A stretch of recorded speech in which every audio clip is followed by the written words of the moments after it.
Good evening, YouTubers. This is the Shot Across Sports Network with the Double A bringing you a Vanderbilt show. And we're going to start consolidating a lot of these shows together down the road here since I'm covering 4 teams this year rather than 6. But with that said, let's get right on into the Vanderbilt show.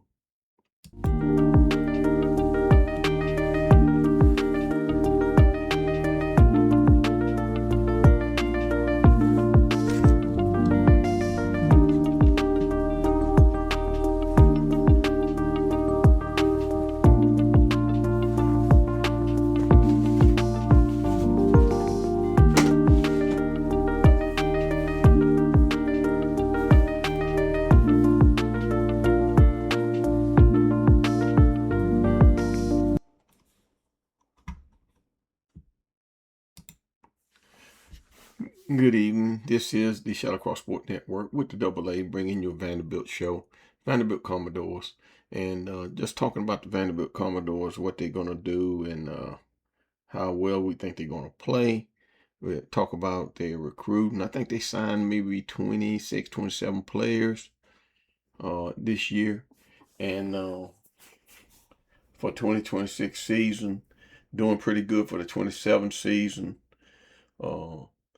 I think I highlighted earlier in the year that when they picked up Omari Sanders from I guess Franklin Road Academy, and he's a linebacker.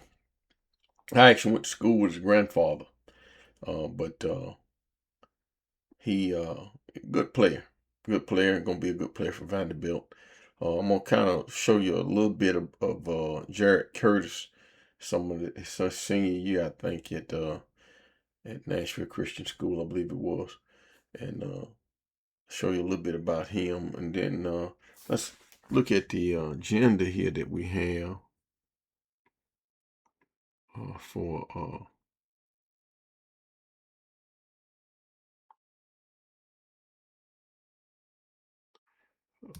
see for Vanderbilt. Let me go back to the beginning. Okay. And just look at it. But we're going to talk recruiting news and Vanderbilt Commodores, and review that recruiting that Vanderbilt is performing this year, and how they're looking at players and evaluating players and getting players into the fold. I think Coach Lee's doing an excellent job, and you just see from what he did last year. I think they won 10 ball games last year, so that's great. He's the second coach that I can remember at Vanderbilt to win that many games, and the other one's James Franklin, who's now up at Virginia Tech, via Penn State. But let's look at Vandy's basketball news.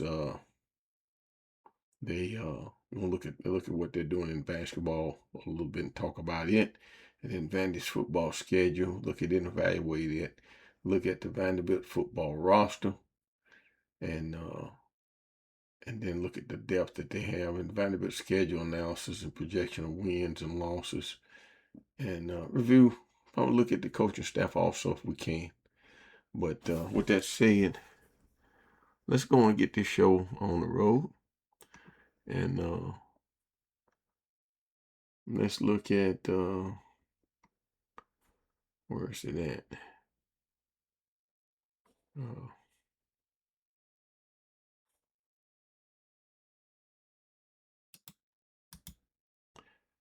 So let's cover the analysis of the so I used AI to come up with this, and basically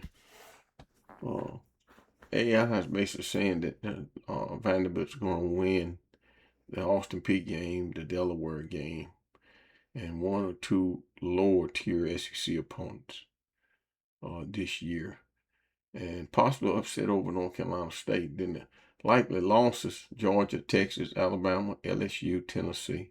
Toss-ups: North Carolina State, Auburn, Ole Miss, Kentucky, and South Carolina. Clark Lee has Vanderbilt moving in the right direction, but the SEC remains brutal non-conference.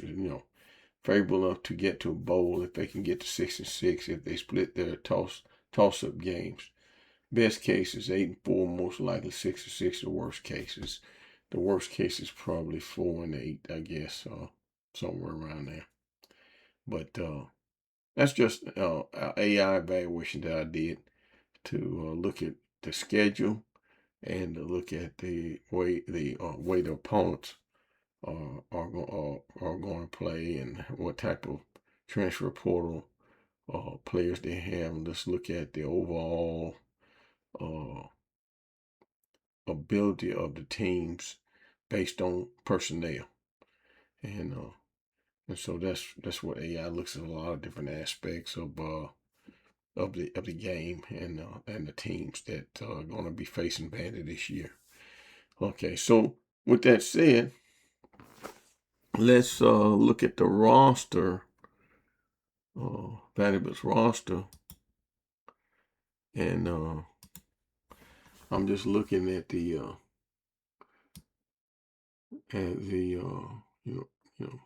different players they have. Junior Sherrill, he's been there for a long time. He's a senior, and of course I'm looking at Berkowitz, Blaze Berkowitz. He's a quarterback, and he's probably going. It's probably going to be. It's probably going to be Jared Curtis starting as a freshman, sort of like what Tennessee's doing with their freshmen. And Curtis is a 5-star. And then you got Muschamp. He's another quarterback on the roster. And so, just looking at their depth chart, just looking at Vanderbilt's depth chart, the looks like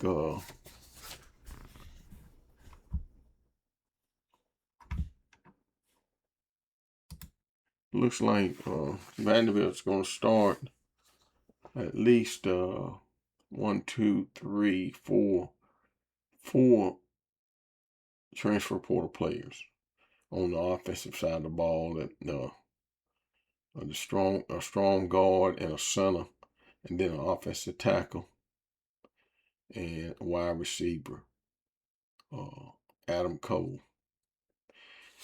Then on the defense side of the ball, they didn't lose as many players. They're going to start one transfer portal player, Brian Allen Jr., and Ricardo Jones is going to be a strong safety there.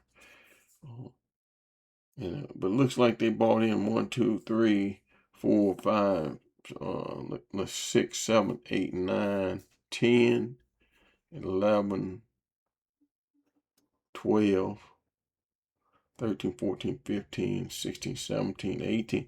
Looks like they bought in 18 or 19 transfer portal players. So Clark Lee was really working hard to get the players in there.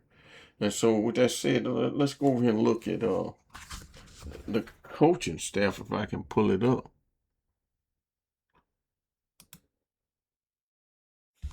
Let's see here.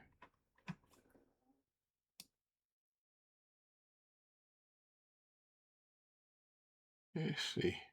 Maybe I won't be able to. Let's see. Coaches. Okay.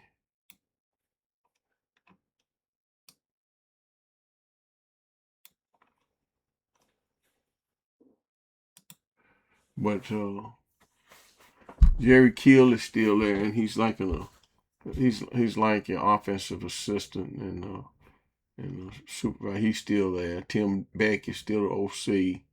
Steve Gregory is still the defensive coordinator. And then Nick Leposki, he's the co-defensive coordinator. And Jeff Lepot, special team coordinator, and the backs. And let's see, Muhammad Langford, he is a run game coordinator for running backs. Adam Morris, run game coordinator for defensive ends. Max Bailey, pass game coordinator. And wide receivers. Seth Payne, assistant coach, defensive line. Juwan Hayes, defensive tackles, and but anyway, they seem to have a real good coaching staff. He didn't lose many people from his coaching staff last year. So he's pretty well stacked with the same team that he had. Clark Lee is. So we'll see what happens. Now looks like Vanderbilt could be a spoiler for a lot of teams this year, and looks like they could do a lot of damage uh, down the road. And then so let's look at Jared Curtis.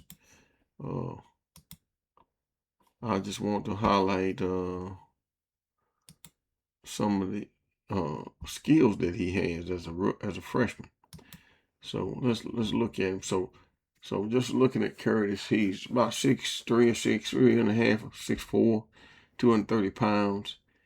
Uh, just watching him on video, his arm strength is unbelievable arm strength for a freshman, and he can make any throw right now. He'll get stronger by next year. He'll be able to zip that ball. He still reminds me of Jay Cutler a little bit. A lot of people don't believe it, but he reminds me of Jay Cutler as far as the athletic ability and the arms. And look at that long pass right there. That's just pure arm strength. He just flips his wrist and throws the ball all the way down the field. And so he's got good foot movement. He's got good hand-eye coordination, and he knows how to manipulate the receivers and throw the receivers open. So here he is right here. They got split receivers to the right. The two receivers are stacked right here on the left. He got one running down and up, and then that one right there just went deep down and out to the right, and he was able to hit him. So that's just showing you a little bit about Jared Curtis, his abilities and how he's going to be able to perform. Don't know if he's going to be the starter, be named the starter at Vanderbilt this year yet, but the likelihood of him being the starter is going to be very strong for him to be the starter. And so we'll just see what happens. Just see what happens with that, and then, as far as recruiting is concerned, Vanderbilt right now, they're doing fairly well in recruiting. Let me see where they stand.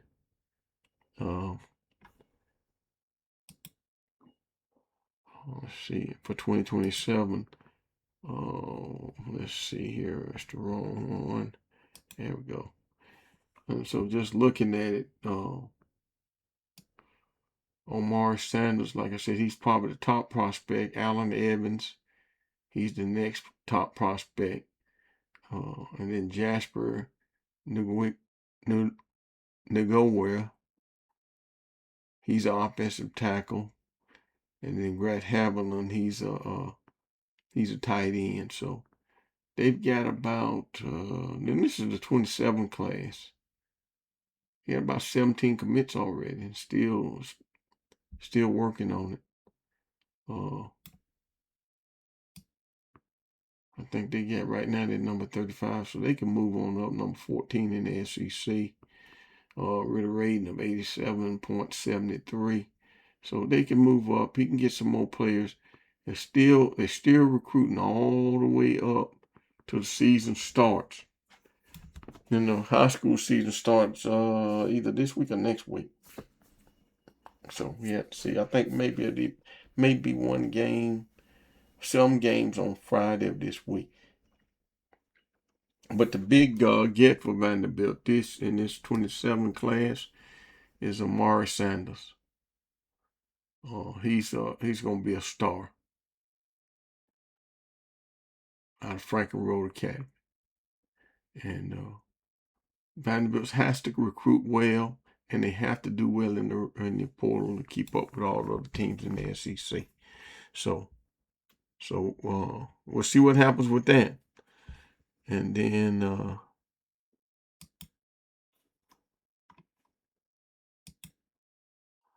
and then let's see. We talked about just about everything on our show. Uh, Vandy's schedule. So let's look at Vandy's schedule. I think we went over that. They have a lot of teams on the schedule, and we went over that with our analysis and projection. And of course, Vanderbilt is playing Austin Peay the first game of the season. And so that would be just a warm up for them, I guess, down the road. Austin Peay usually has a pretty good squad. When they come in there, they'll play Vanderbilt tough for a little while. But so let's look at basketball right now. Let's look at basketball.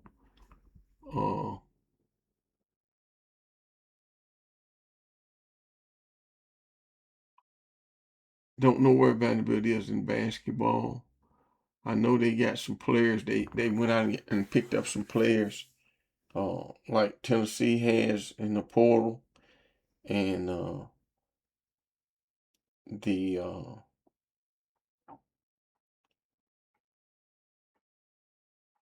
they got to keep up with all the other teams in the SEC. That's all. That's all the said could be said. Uh,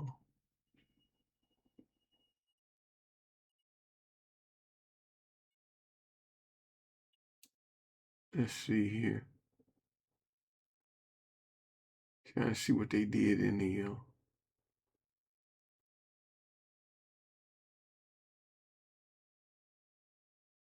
Trying to look at the basketball rankings to see if I can pull them up.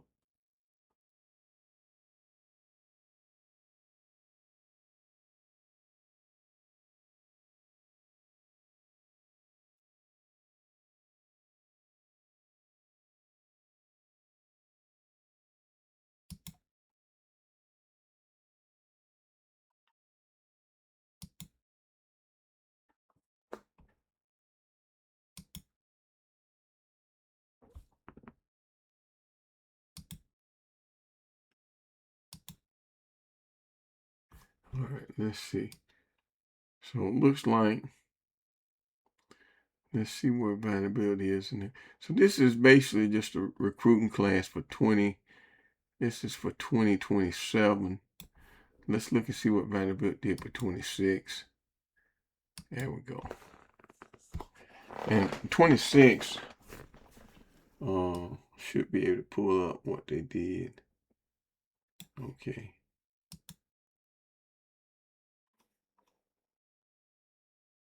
So they ranked 10th nationally. Vanderbilt is, and this is the 26th class they brought in. Ethan Mabako, Anthony Brown, Jackson Sheffield, and Gabe Nesmith. All 4-star players. All of them are 4-star players. And that's what they brought in for the 2026 team. And they got the 5th best team in the SEC for us 2026. Most of the schools, like Tennessee, went out and got everything in the portal. So Tennessee did real well in the portal. Don't know what Vanderbilt got in the portal. And this doesn't reflect it. But let me see here.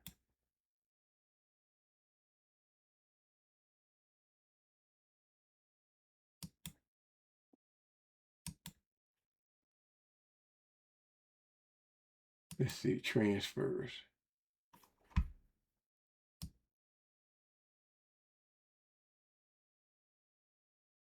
So they brought in some transfers. T.O. Barrett from Missouri, a guard, he transferred in. And then Sebastian Williams Adams, he transferred in from Auburn. He's a power forward. And then Dankart Dak, he's from Colorado. He's a 6'10", I guess. He transferred in from Colorado. And then Ace Glass, shooting guard. He transferred in, looked like Washington State. He transferred into Vanderbilt. And then Burke back into Null. He's a power forward, around 6'9". He transferred from UCLA to Nebraska, and now he's at Vanderbilt. So Vanderbilt picked up, along with the 4 or 5 players they got coming in, They picked up 1, 2, 3, 4, 5 additional players in the portal. That gives him 11. So he still can go out and get some more players. He can still go out and get some more players for the basketball roster. So that's just a brief look at what the coach is doing over there as far as basketball. But picking up T.O. Barrett, that's going to be a big deal to go with the little Tanner kid that Vanderbilt already has that's playing guard. And so, with that said, that's going to end this show. And hopefully I'll have some more information for you down the road. Probably when I start the next shows, I'm going to start consolidating a few of them together. Maybe put Vanderbilt and Tennessee together, and then Memphis and Tennessee State together on shows. And that way it won't be so difficult for me to just continue to do this shows by themselves. Now, Tennessee's going to have things that's happening, Vanderbilt and so forth. There's going to be things where I can just single them out and do a real quick show to talk about what they have going on.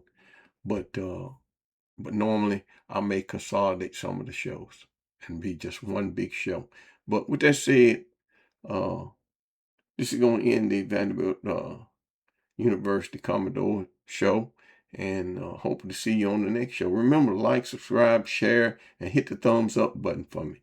And appreciate it. God bless. We'll see you on the turnaround.